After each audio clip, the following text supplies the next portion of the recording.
There are three phases to this that are extremely important for you to understand at a deep level. There's a speculation phase, there's the regulation phase, and the adoption phase. So if you're somebody who's trying to get into crypto, watch this video all the way through.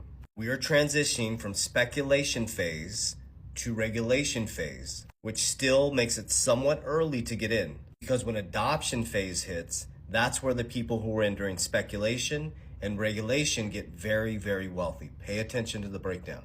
The speculation phase is the high risk era. People who got in 2017, we got in 2020. It was like the wild, wild west.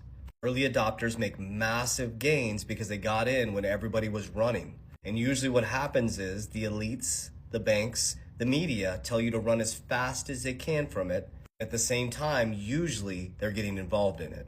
You have to make calculated decisions in this phase. So we survived the speculation phase. Now we're going into regulation phase, which still has a lot of speculation in it. But this is where the example of Ripple just announcing, they basically beat the SEC, the case is over.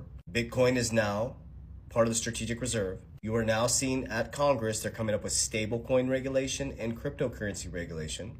Media goes from fear to structure.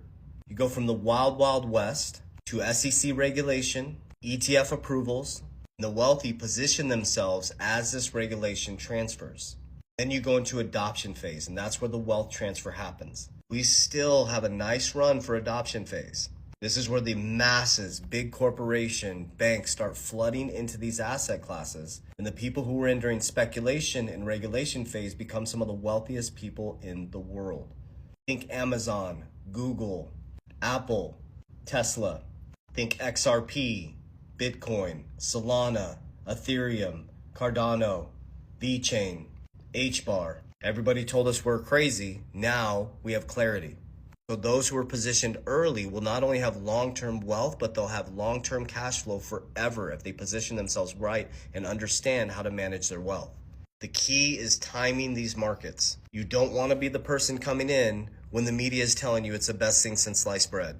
You don't want to be the one coming in when now banks are like, hey, we want to custody your cryptocurrency. You want to get in during the adoption and regulation phase. So to give you good news, if you're listening to this on March 19, 2025, you're still in the speculation and regulation phase. But very quickly, once we get regulation, you're going to get adoption and you're going to see massive price appreciation. So remember, when it hits the media, when it hits the news, it's too late. The media and news are being told what to say based on private interest. I think that's pretty clear that's being exposed. You gotta have guts of steel to do this. You also have to have